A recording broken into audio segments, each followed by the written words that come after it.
Thank you. First, I would like to thank the organizing committee for this invitation, and especially Professor Gianlukas, that although I'm not an expert, I'm a vascular trainee, he gave me the opportunity to present these two cases. As the title says, it's about the use of covered stents in the treatment of distal internal artery pathologies. A young one, he had a road traffic accident, and he had a free past medical history. He was only a smoker. He stayed in ICU for 14 days, intubated for epidural hematoma and a mandibular fraction.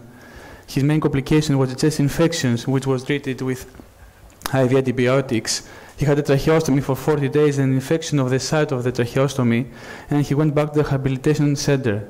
The reason that he was referred to us, it was a traumatic pseudoaneurysm of the internal carotid.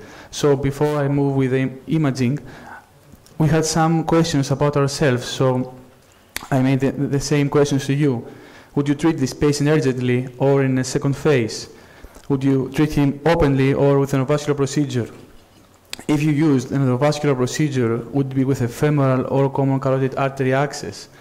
What would be the imaging and the planning as far as concerned the exam, CTA, DSA, MRA? What about the anticoagulation, pre, peri, and post-operatively? And what about the follow-up? So this is the first scan that we had in ICU. Actually, from the vascular, for the trauma patients, 1%, there is always a vascular injury. And from the vascular injuries, 1% is a pseudoaneurysm, like here with thrombus.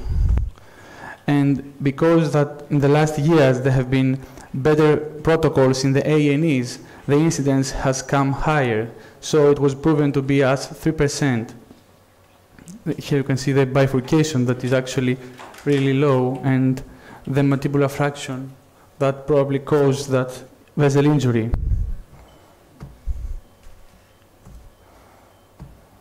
And this is a serious matter because it's the leading cause of a stroke in the young patients below 45 years old, with 12%, around 12% of neurologic deficit, which 60% of them is permanent.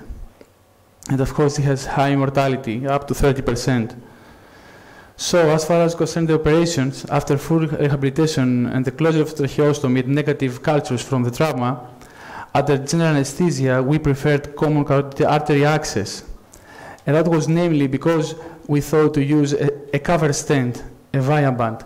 So I'm not really experienced, but after the discussion, we talked about it, and we thought that it would be difficult to direct a cover stent like a Viaband from a femoral access point. And secondly, the younger patients have actually an acute angulation in the aortic arch, so it would be better if we had a straightforward access from the common carotid artery.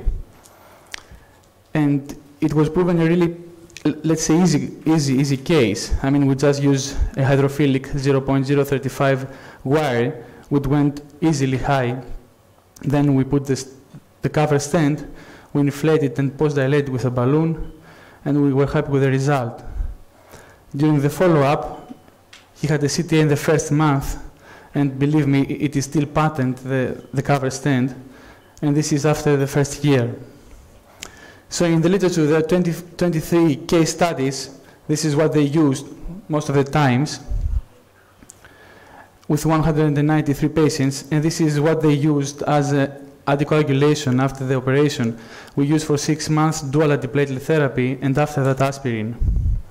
The second case is about a male, 69 years old, with comorbidities as hyperlipidemia, hypertension, ex-smoker, and he had radiotherapy for his left ear cancer in the area, and actually he was a symptomatic patient. So here we can see that we consider it as a high bifurcation at the distal stenosis, and after a duplex scan, it was a plaque type 1. It's a soft plaque.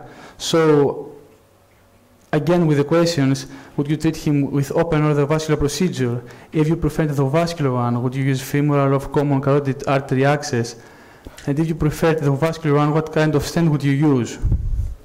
Again, we used the cover stent, the Viaband, and the thinking was because the plaque was soft, we were supposed to use closed cell stent, but there was an annulation there. So we had to choose between an open cell and a closed cell. But an open cell there, due to type 1 plaque, it would be probably not the right solution. So we thought again for a cover stent. You can see that it's really tight stenosis. When the wire passed it, because light was occluded, again we inflated the stent graft easily, and we were happy with the result. This is the follow-up with the duplex scan, and this is the CTA that we had the first month, and it's still patent. Thank you. Okay.